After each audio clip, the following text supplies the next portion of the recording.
So this is episode 3. So today I'm going to talk about mindfulness.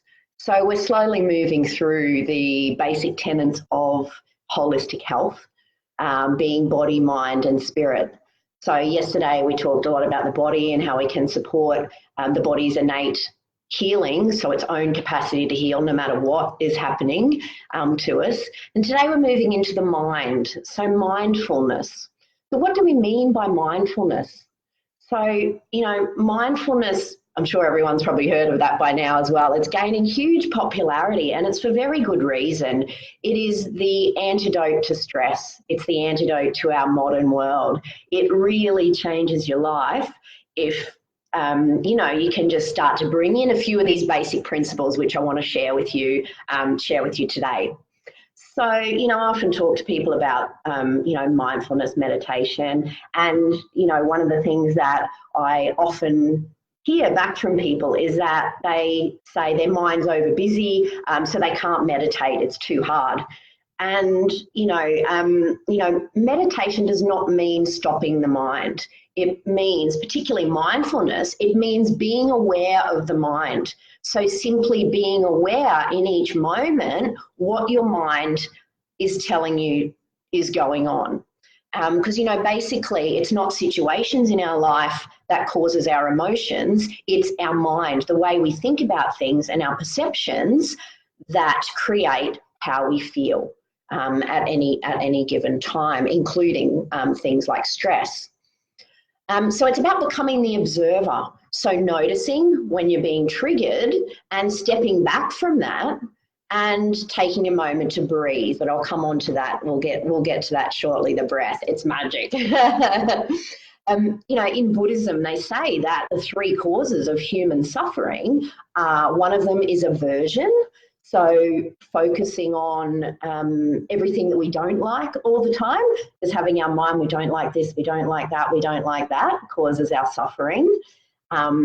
Desire is another one. And that's always about everything that we want that we don't have. And, they talk about the desire being the never-ending path, because once we get something we want, we've still got that desire for the next thing and the next thing and the next thing. So it's almost like the thirst that's never quenched around desire. And then the third one, funnily enough, they're called delusion, which is a lot of the things that our mind, the stories we create, the what if this scenarios, what if this, I wonder what, they thought about this and that and that. And, these sorts of questions we can never really know the answer to. And so they group it very nicely into delusion, because, again, it's just the games that our mind plays. And, these are the 3, in the Buddhism traditions, these are the 3 causes of suffering. And, when you think about it like that, it's so true.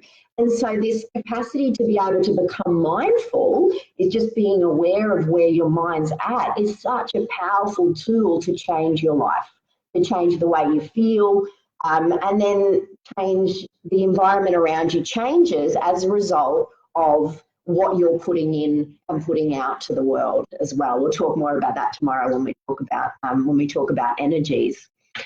So, it's this constant overthinking that we see in this modern day and age that is causing stress.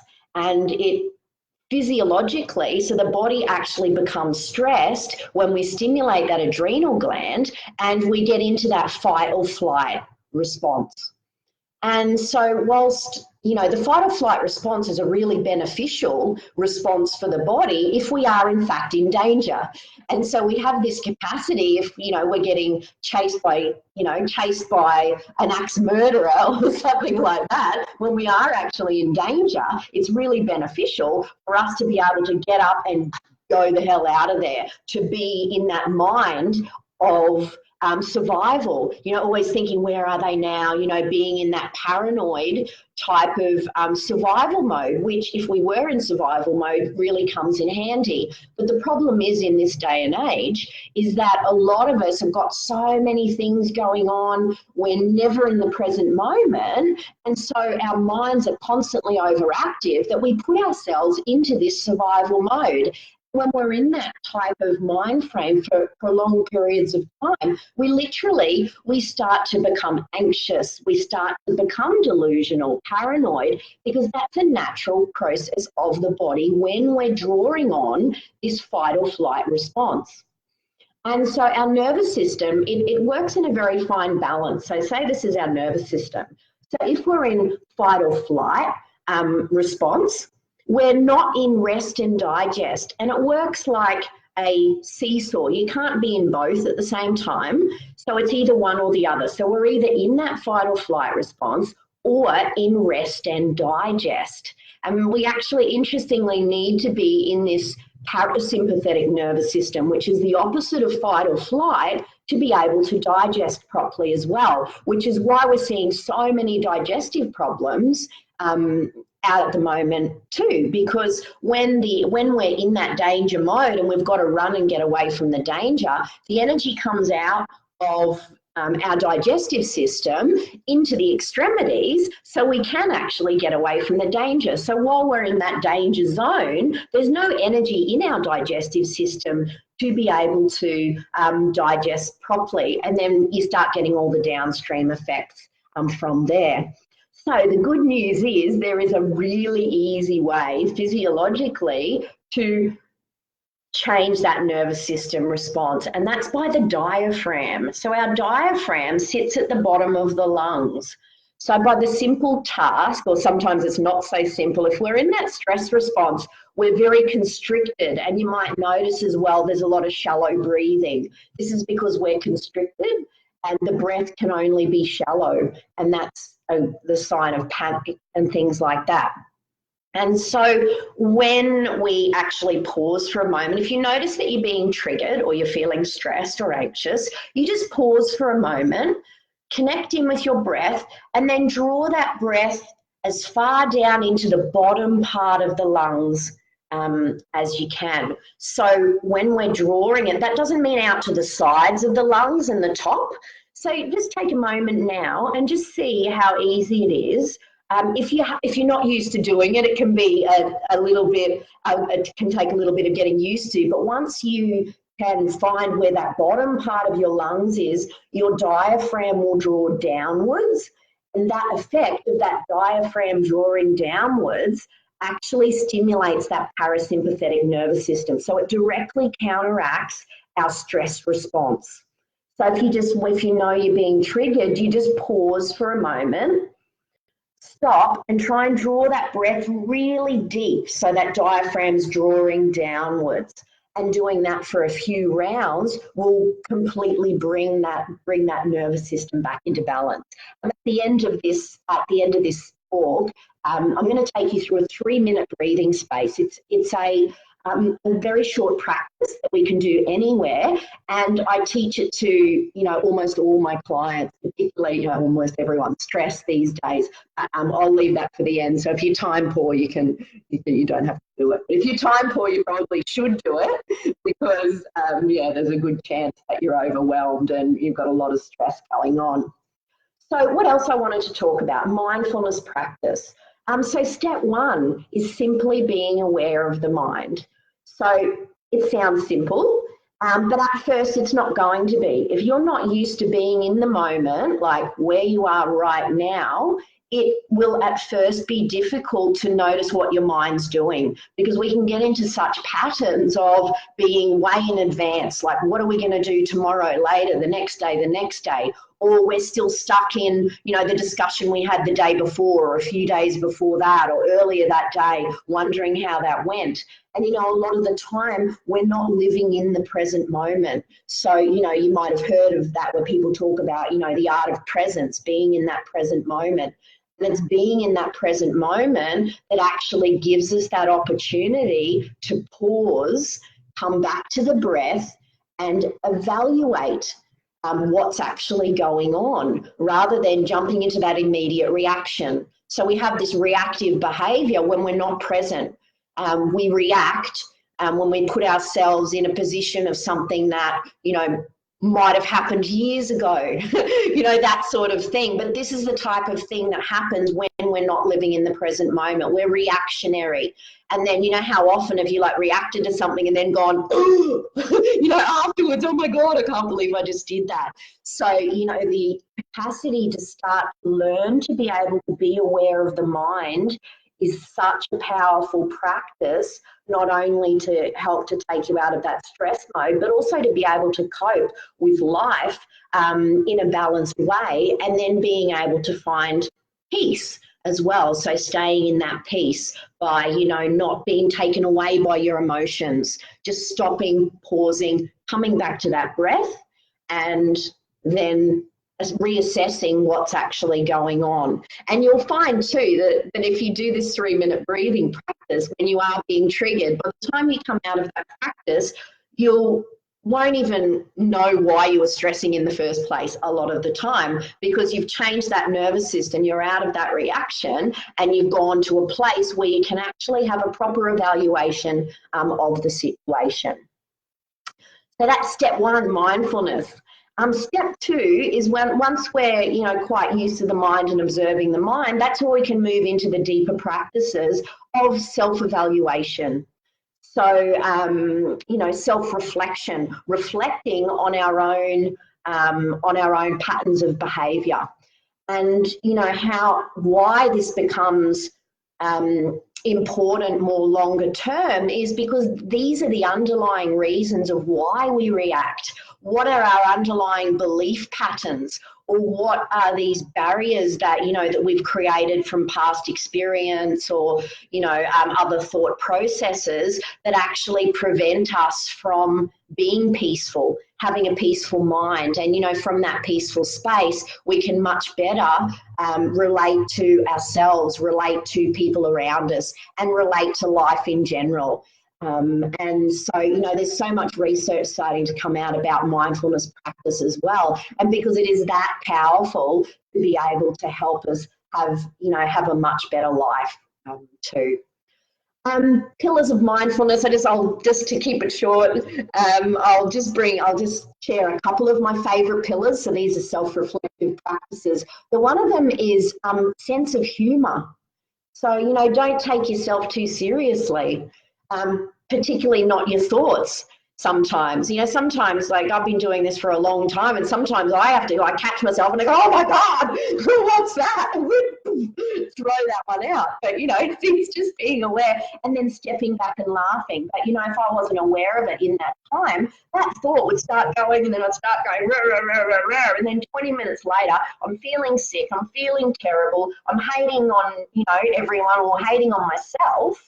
And, you know, it's not constructive. This is moving into that delusion that they talk about as well in the Buddhism practice. And so having that sense of humour is a really powerful one. It's one of my favourite pillars of mindfulness. And, you know, that other saying, they say, try not to take life personally. You know, because, you know, sometimes if people are angry around us, it doesn't mean they're angry at us. You know, there's most of the time there's something going on with them in their own minds and in their own lives, and it doesn't have anything to do with us at all. So, you know, try not to take life personally as well as a really good one. Another one, acceptance and non-judgment. So again, it's being aware of when we're being judgmental, because when we're putting our own judgments about how we think things should be, you know, our aversions, or, you know, the desires of things we don't have, that causes our misery as well. So being aware of where we're being judgmental and moving into acceptance. So accepting things for the way they are. You know, that doesn't mean that we're condoning other people's behaviour.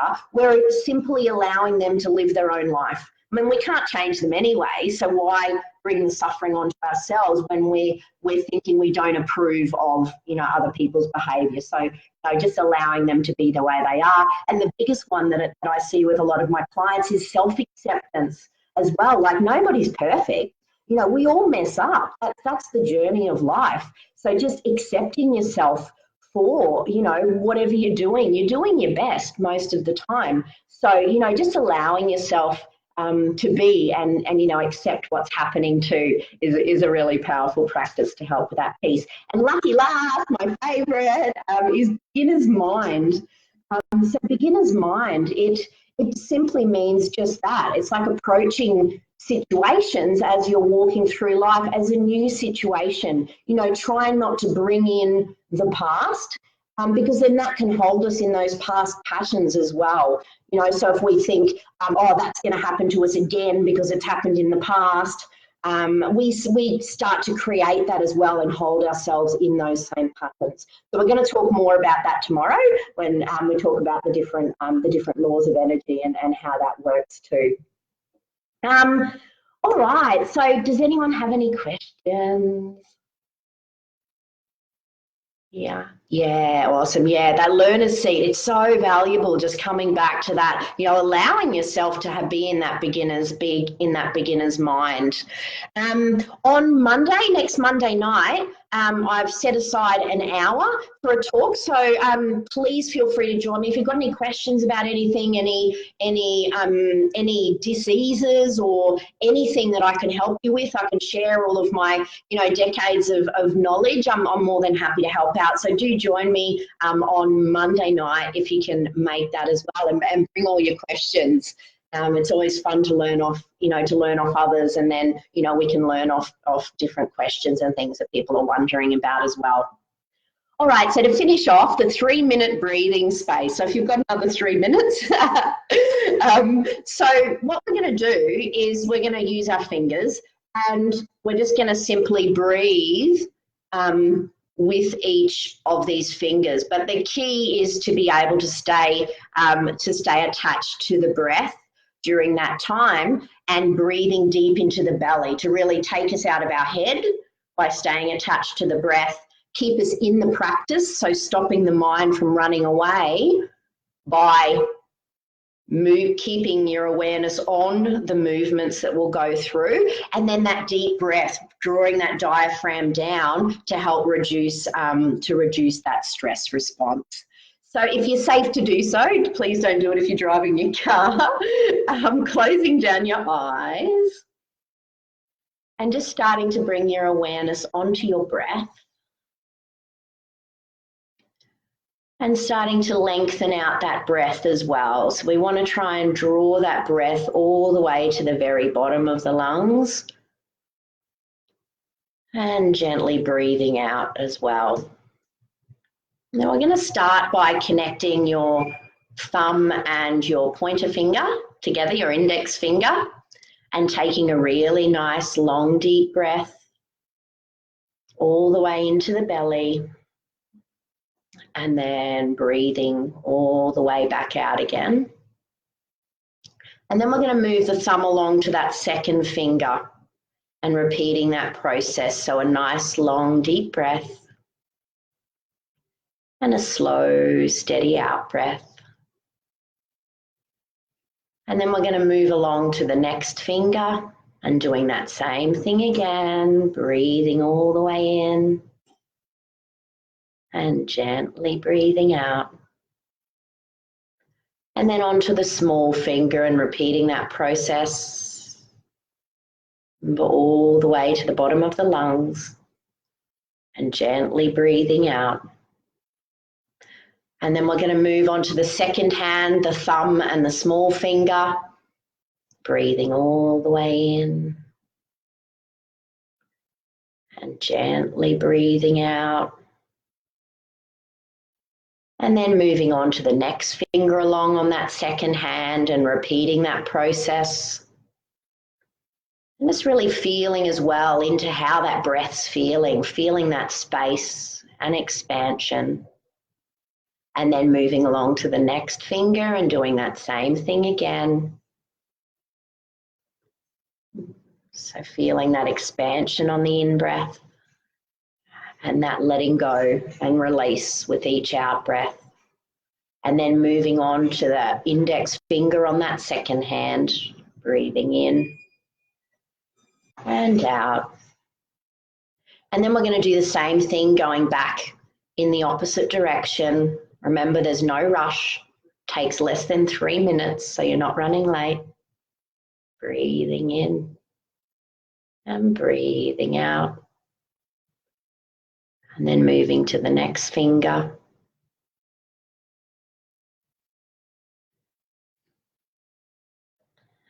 keeping it moving along. And then back to your first hand and going back along. Again, really feeling that space, that expansion with each in-breath. And then that release and letting go with each out-breath.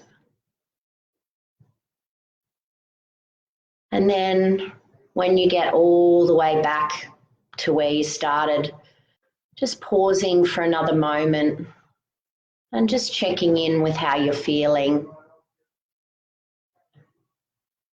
And then you're welcome to stay there a little bit longer, as long as you like.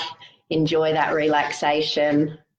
And if you're ready, you can open back up your eyes. I hope you found that useful. Have a beautiful day. Bye.